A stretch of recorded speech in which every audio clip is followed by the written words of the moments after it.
Beginning with some brief history of malaria. It is a zoonotic illness that is believed to have originated from Africa, being passed on to us from primates and apes, and could have existed on this earth for over 30 million years.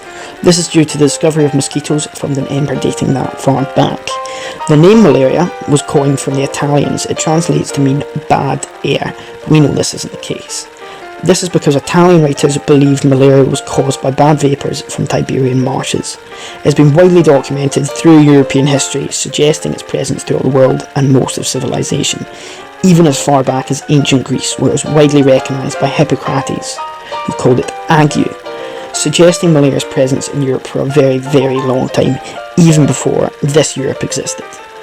The presence of malaria was evident within Europe through continuous study of scientists in varying European countries such as Meckel et al., Patrick Manson and Edwin Klebs.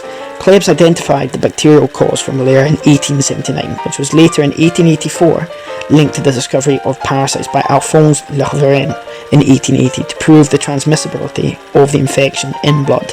But it was Ronald Ross who discovered that mosquitoes were the carriers. The important thing to understand is that malaria is a vector-borne illness transported by female mosquitoes, Anopheles, during a blood meal. Due to the size, adaptability, population and reproduction potential of this vector, malaria has become a prominent disease throughout the world, with a growing appearance in Western civilization with a changing climate, where less prolific diseases are present due to the advancement of disease control and cleaner, more secure environments. A major factor to the spread of disease is its high resistance to treatment due to high reproduction rates and powerful ability to rapidly invade host cells. Another worrying possibility is the ability for malaria to relapse due to the ability to remain dormant within its host liver cells and reproduce within the parasyphosphorus vacuole and infect new host cells before delayed death effect occurs.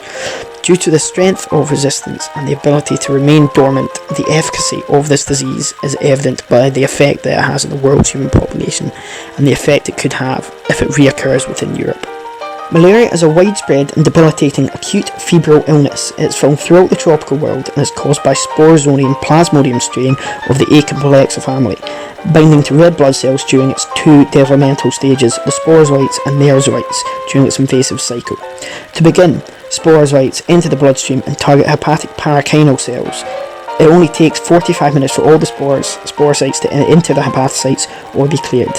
Here they begin asexual reproduction, becoming merozoites, lasting around 5.5 days for P. falciparum, before the hepatic schizon ruptures, releasing the merozoites back into the bloodstream.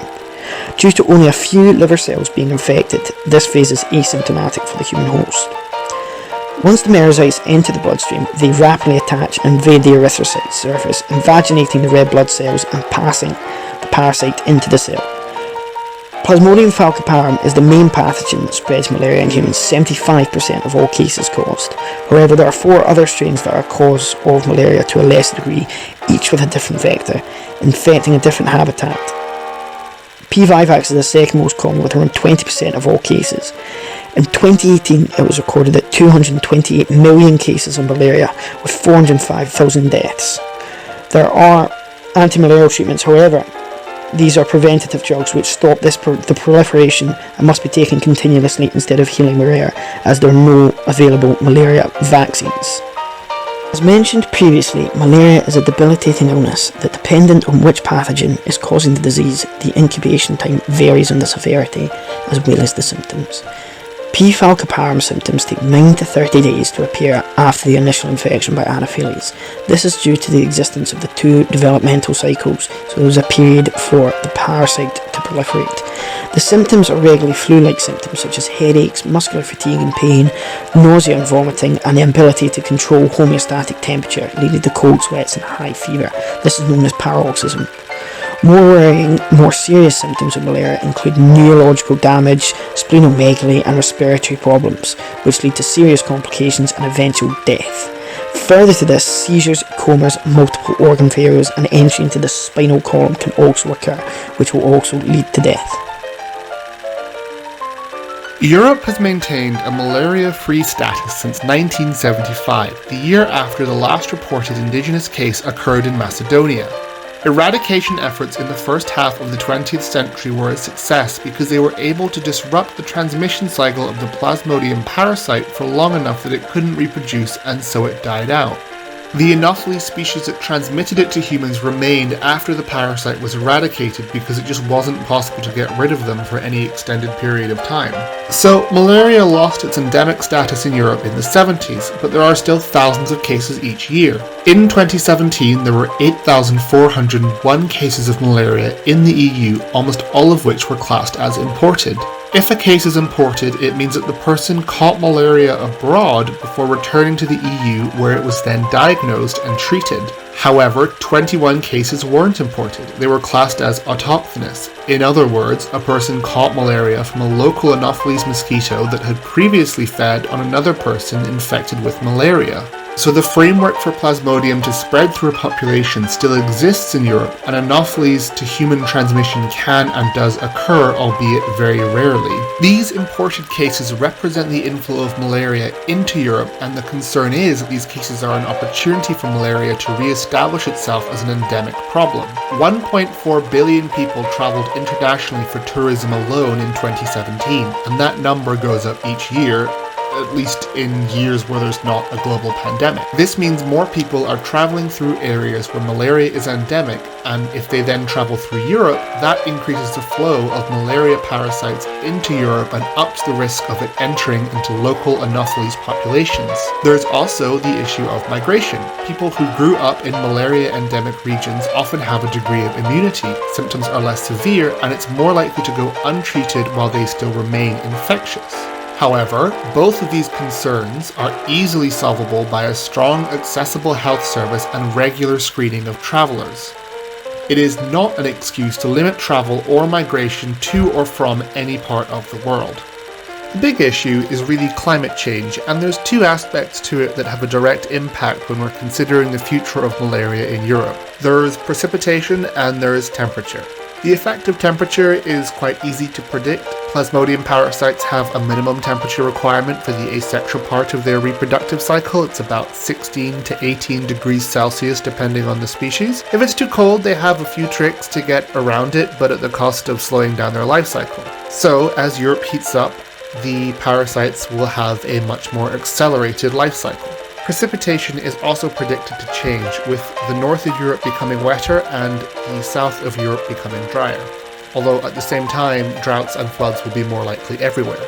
The effect this is going to have on Anopheles populations on Europe is difficult to predict because it's often species-specific, location-specific, and non-linear. Speaking loosely though, the changing European climate will result in the expansion of Anopheles habitats, but not as much as, say, anthropogenic activity, which is just basically what we're doing with the land around us. That's going to have a much bigger impact. So what does all that mean for malaria?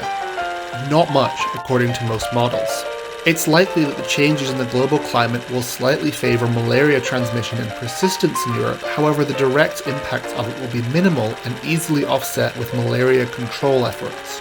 The indirect effects are both harder to predict and more likely to have an impact. Climate change has the potential to cause food shortages, economic losses, infrastructure damage, resource scarcity, and mass displacement, while also drastically reshaping the surrounding environment.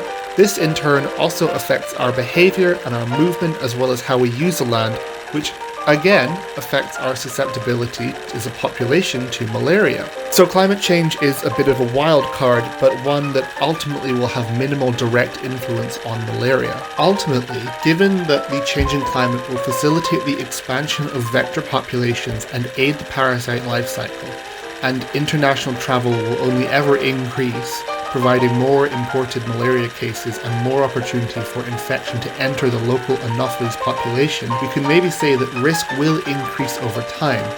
But that risk could very easily be offset with screening, accessible healthcare, and empirically proven disease control, meaning the threat of malaria re-emerging in Europe seems low for now and for the future. But what if malaria returned to Europe? Humans will have to rely on their own immune systems and rest to overcome disease like cavemen. We have healthcare systems and various treatment methods available to combat illness, such as malaria, as well as control methods.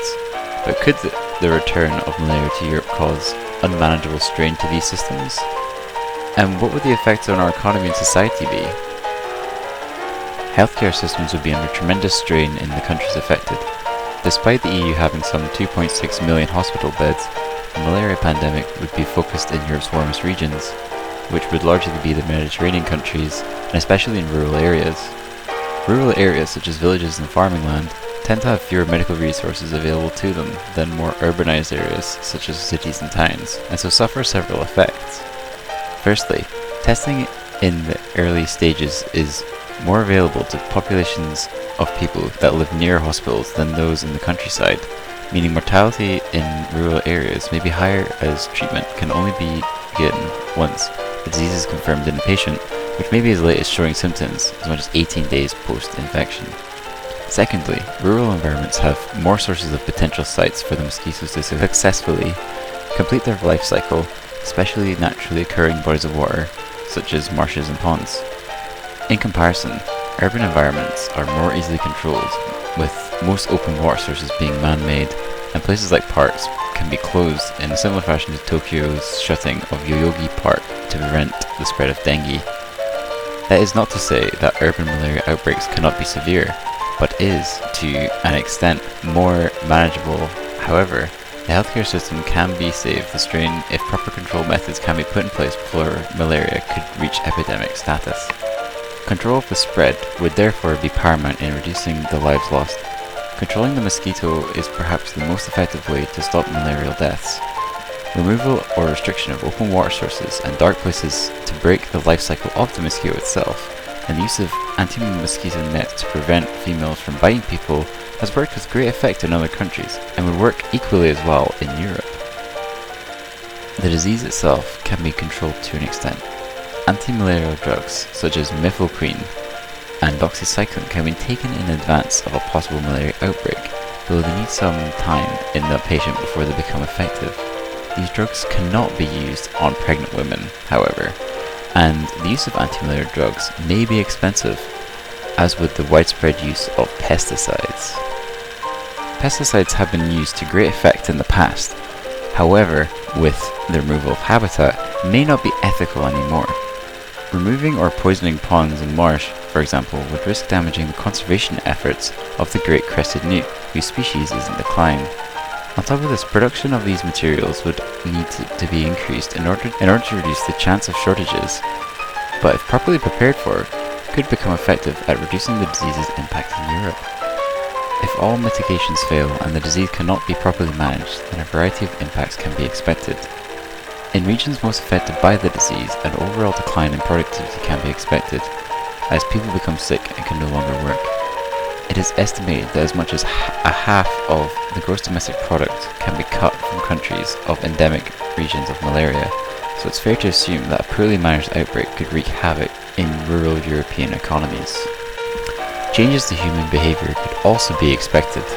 The normalization of sleeping under anti-malaria nets would also be necessary for people living in areas of malaria risk. Even if there was enough supply of nets, it is quite possible that stigmas surrounding economic backgrounds may prevent some from using them. Malaria is currently seen as a disease of the developing world, not of Europe, and as such is seen as a disease of poverty. It must be said that malaria takes all comers and does not discriminate against the rich and poor. However, this stigma may prevent the proper use of mitigation measures against malaria to deadly effect. This may come as some surprise, but it's also important that architecture would have to change to an extent. You see, flat-topped roofs are quite good at collecting rainwater and therefore provide breeding grounds for Anopheles mosquitoes. Sloped roofs would be much more effective at preventing water from collecting, and as such may be installed on pre-existing flat-roofed houses and considered for future building projects.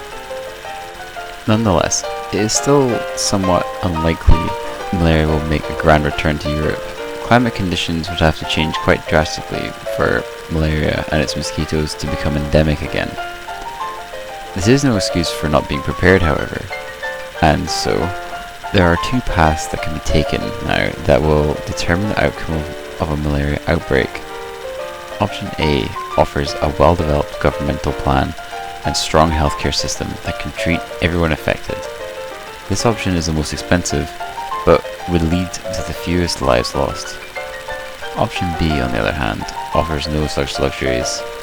A path of no plans in place to prevent malaria spread, and a lack of medical resources to treat those most in need.